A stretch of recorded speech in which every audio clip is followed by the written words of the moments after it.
د خدای د پاره د دې علماو توهین مه کوئ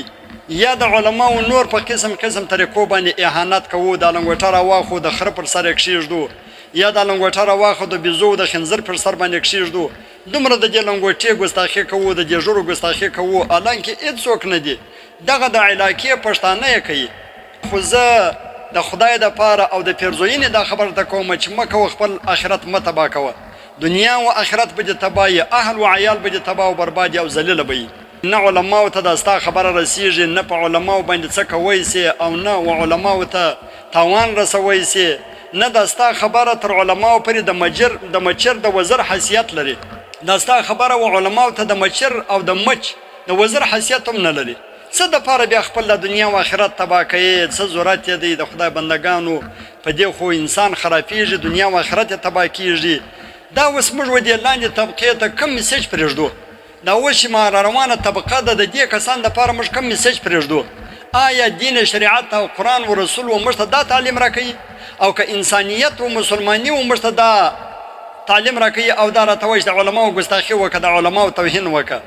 ځکه چې د الله رسول فرمایي چې کوم څوک د علماو توهین کوي د علماو ګستاخي کوي نو دا په حقیقت کې د جبریل امین ګستاخي ده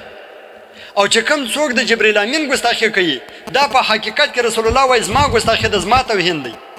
او چې کوم څوک زما توهین کوي زما ګستاخي کوي دا په حقیقت کې د الله تعالی ګستاخي او د الله توهین دی العیاذ بالله نو د علماو ګستاخي دا د الله تعالی ګستاخي ده د علماو ګستاخي دا د محمد رسول الله صلی الله علیه وسلم ګستاخي ده د علماو ګستاخي دا د جبرئیل امین ګستاخي ده دا څخه ځان ګورئ دغه رنګه حضرت ابوبکر رضی الله عنه فرمایي وای ما خوب لیدی په خوب کې مې نبی علیه الصلاۃ والسلام ولیدی نو نبی علیه الصلاۃ والسلام تر لاس ونیولم روانه کړم ول راځه ما ول چیرې ځو یا رسول الله ول راځه یو ځای ځو ورسره روان یم د جهنم وکندې ته ودرولم په جهنم کې چې وکتل داسې انسانان یې چې سرونه د انسانانو یې خو لیکن نور جسم یې د سپیانو یې داسې انسانان یې بعضې چې جسمونه د انسانانو یې سرونه د خنزیرانو یې په دغه رقم عذاب باندې مبتلا یو په اور کې پله اوړي راوړي ول ما ورته وژړل مان یا رسول الله دا بدبخته کسان څوک دي دغه بدنصیبه کسان څوک دي چې واره د جهنم عذاب دی او بیا په دغه رقم اندازه باندې ورکول کېږي چې یا سپیان دي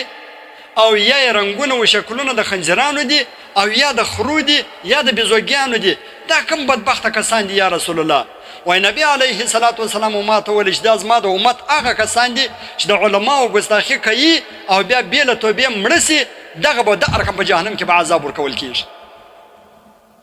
مه کوئ د خدای بندګانو قسم په خدای چې د پیرزوینې درته وایم زما د رب په ذات قسم یې اول مې پر ځان باندې زړه سوځي بیا مې پر تی باندې زړه سوځي یا علماو ته بد مه ووایاست د علماو ګستاخي مه کوئ کنه قسم په خدای چې هغه حالتونه به وینو لکه دا اوس چې کوم حالتونه وینو تر دې به زیات حالتونه را باندې راځي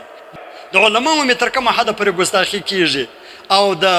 قرآن مې تر کومه حده پورې ګستاخي کېږي د حدیثو مې تر کومه حده پورې ګستاخي کېږي د خوږ پیغمبر محمد رسول الله صلی الله علیه وسلم تر کومه حده پورې ګستاخي کېږي دا به څو تر څو پورې موږ دغه رقم حالات یې خدای تعالی د خپل فضل و کرم را باندې وکړي بیا په آخر کې درته وایم دا خاص دی د پیرزوینې دپاره ما درته ویلي دي زما د تی سره محبت دی زما د تی سره اخلاص دی د ځان دپاره مې جهنم نه دی خوښ زما د رب په ذات قسم یې کوم د یوه مسلمان دپاره خوښ دی